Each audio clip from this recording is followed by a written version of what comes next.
Hi, everyone. I'm Bob Mayer, author of Trouble Boys, The True Story of the Replacements, and co-producer of a series of replacements reissues for RHINO. Joining me today is Jason Jones of RHINO A&R and co-producer of the same projects. How are you, Jason? I'm doing all right, Bob. How are you doing? Good. So we are here to sort of celebrate the impending release of the Pleased to Meet Me deluxe box set from the Replacements, which is out October 9th. Includes a remastered version of the album, alternate mixes, unreleased songs, never before heard demos. And as part of that, we are going to be premiering here very shortly a new video of Can't Hardly Wait, and it is remastered in HD, some footage of the band from that era. And to join us here in kind of celebrating and marking this premiere is Randy Skinner, who is the longtime Warner Brothers video executive and really kind of the person who was worked with the Replacements on all their videos in one capacity or another, either as a producer or as a director, including very famously or infamously then and famously Bastards of Young video of the sort of throbbing speaker. And so Randy is joining us here today. Thank you, Randy, for being with us. Happy to be here. Thank you. So, Randy, I have to ask, this Replacement signed to Warner Brothers in 1985, which was, smack dab in the middle of the decade, and I guess in the kind of the real heart of the golden era of MTV and video production. And they were pretty coming to the company pretty vocally against the idea of making videos, at least traditional videos where they were lip syncing or doing sort of acting of any kind. So how, and even in fact at that point had recorded a song called Senior Video, sort of poking fun at the idea of making videos. So how did your relationship with them, being sort of the one tasked with kind of making their videos come about, and what was the challenges? I guess some of that led to some of the unique kind of approaches that you guys took with their early videos. I remember I met Paul. We had lunch with Lenny Waronker and Steve Baker. And Paul and I drank a lot of tequila shots, and I think that kind of got us off on a really good footing. They were clearly not going to be in a video, but when the time came, it was decided we would just do this thing with a speaker, and they would not be in it. But Paul and Tommy came out for the shoot, and we shot in my living room. And I thought, well, they're here, certainly they're going to be on camera. But no, they refused to be on camera, not even be the leg in that video. And it just kind of went from there. I think that solidified some trust. I'm not sure exactly what triggered them being in the ledge, and it was agreed that there would be no performance. I had no idea what was going to happen when they showed up, and we just kind of shot, and it went really well with the song, and edited interestingly to the song, and you can see they were just having a ball on that on that blank set.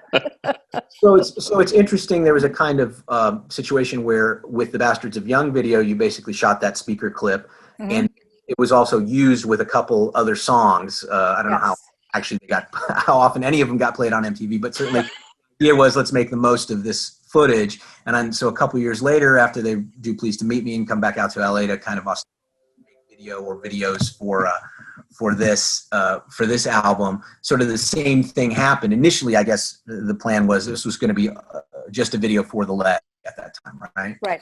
Yep. The beauty of not having any lip sync in your videos is that you can do anything with the footage. And that was definitely not the plan going into either video, but it just worked. The footage for Bastards of Young worked really well with Left at the Dial and Little Mascara.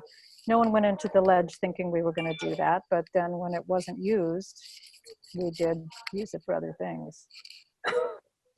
So what happened, and sort of kind of the story of this video, again, it was originally shot for the ledge in 1987, was that you guys got together. They were in LA at the time, I guess, doing promo and shooting this. So tell me a little bit about what you recall actually of shooting it, where you shot it, and sort of, obviously it's in black and white. It's very high contrast, sort of beautifully shot kind of video. I don't know how much of that sort of was, they didn't seem like the kind of band that would sort of sit down and conceptualize too much with you, I imagine. So some of this I'm sure was.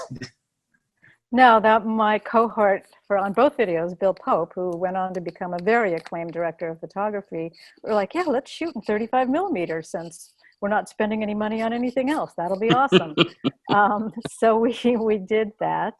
And, you know, the guys didn't really have there wasn't really any plan. And, you know, with them, we never knew what was going to happen when they showed up. So we just sort of had them get in front of the camera and do what they were going to do and be relaxed and be comfortable. I think they were there for 2 hours at the most. It was shot at Television Center, which is in Hollywood, which is actually still there. I had to look it up this morning because I thought, well, that must certainly be a parking garage at this point. But no, it's still there. The stages are still there, all of that stuff. And it's a pretty iconic studio. There's a lot of history there. So that's pretty cool.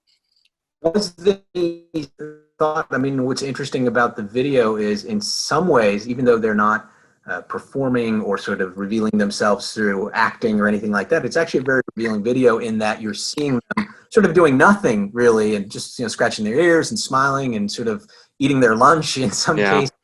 And it's really, in addition to being beautifully photographed, you see, I think, just after a while, they're sort of just hanging out among themselves, and you're seeing a lot of their behaviors and stuff. I mean, I don't know if, you know, I imagine you're when you're starting to shoot that, you're saying, well, what are we going to do? And it was sort of, let's wing it, which was often the way they did things. But I mean, it turned out quite beautiful in its own way. You know, it's interesting because I looked back at it last night, obviously, and so much of their personality comes through in just their little movements and the stretch that Tommy does and the looking around that Paul does and even Slim and just the foot taps and what they were wearing. It really, just, I guess, knowing them as well as I do, it really feel like their personality came through, although they weren't trying to do that. I'm sure they were trying to do just the opposite and just be like, oh, blasé, we're just going to sit here and not give you anything. So interestingly, as we were saying, this video originally was intended and cut to The Ledge, which was the first single off the album.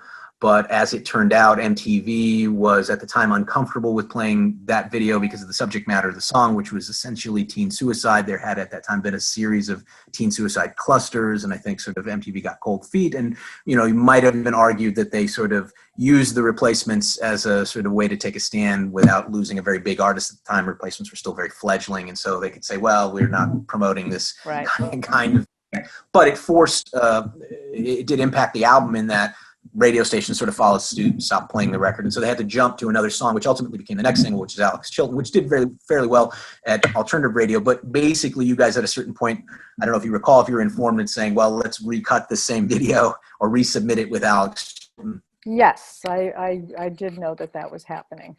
Right. And so ultimately, this is probably the last of this kind of series of videos you did where they were doing nothing. Into the next album, Don't Tell Soul, they ended up kind of shooting a more conventional, although in their own way, video performance-based kind of thing for I'll Be You and Aching to Be as well.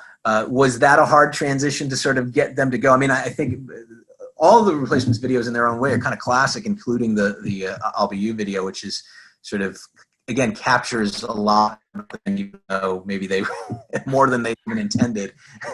So tell me a little bit, just kind of as they evolve. How much do you actually want me to say? Well, just tell me a little bit about what you remember about that one, and in general, as they went on. Obviously, they certainly made a kind of different commitment to the video making process after a certain point.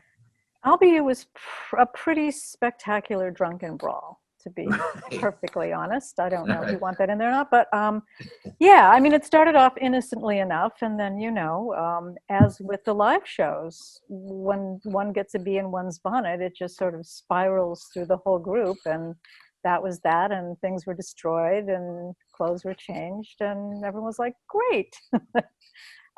Aching to Be was a lot different, obviously. You can clearly tell by the subject matter. And well, it's interesting. You went from a video where with The Ledge and with this one that you're sort of sitting and static to sort of very frenetic, you know, jumping off of the cymbal risers, a drum stand, and all that stuff. But so tell us, just last thing, kind of talking about this video again. As you look back, you mentioned Bill Pope, who was you know, involved with the Bastards of Young Shoot, and this one obviously went on to do The Matrix and Baby Driver and many other projects.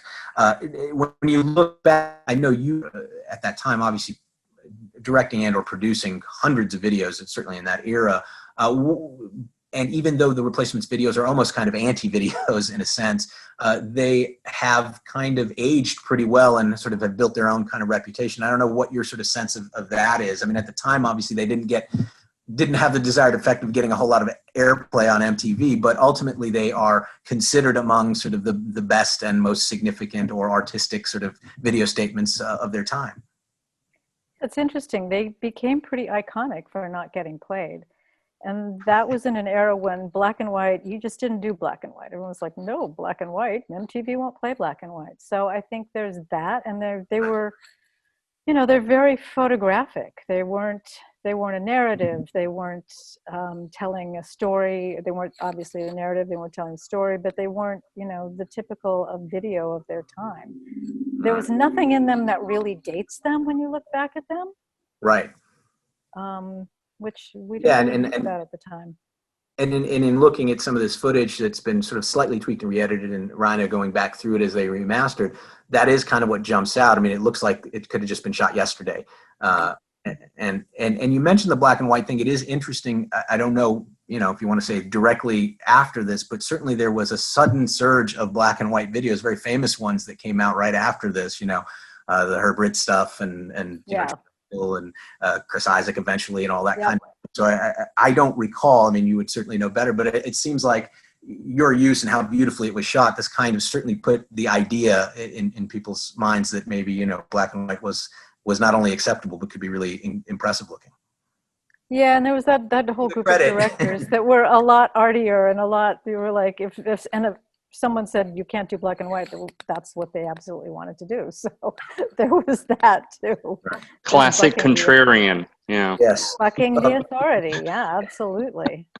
Well, Randy, I want to thank you again, and we're excited sort of that you're still here and still can be a part of this kind of new version of video originally for The Ledge, later used for Alex Chilton, and now remastered and recut for Can't Hardly Wait. And for folks who want to find out more or purchase the upcoming Pleased to Meet Me Deluxe box set, you can do that at rhino.com, and it will be available in stores on October 9th. So thank you, Jason, and thank you, Randy. Awesome. Thank you so much. See you guys later. Take care. Stay safe.